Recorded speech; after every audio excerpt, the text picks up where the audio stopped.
Welcome to my American History Notes, where I discuss conclusions I've drawn from studying American history. Conclusions you might not agree with, you might even be offended by, but the important thing is that you come to your own conclusions by studying American history.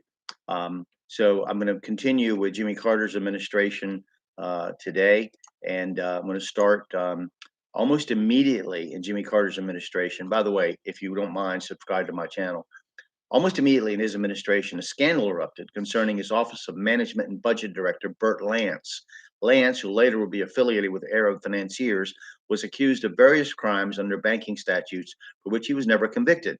However, he was an embarrassment to Carter, as was Carter's brother Billy, a beer swilling redneck with a big mouth who even accepted an invitation from Muammar Gaddafi, a sworn enemy of the U.S.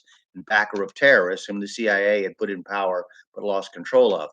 In spite of the Democrats holding both houses of Congress, Carter's domestic policies were a disaster, partly because he was unable to get his own party, of which he was the nominal leader, to pass much of his preferred legislation. In the latter part of his presidency, his own party would override his vetoes over the legislation by overwhelming majorities twice. He appointed civil rights activists, women, and consumer advocates to positions of influence while cutting a number of his own staff and eliminating some minor government agencies. With regard to his successful efforts, he instituted through Congress the first civil service reform since President Arthur, ending automatic promotions due to length of service and making such promotions dependent upon job performance.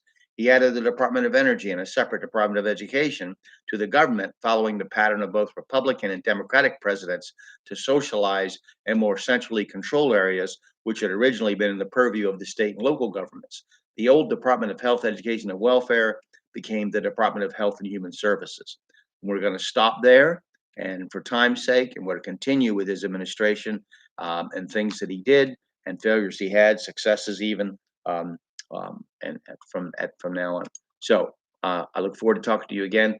Study this, please, and have an opinion, an informed opinion about American history.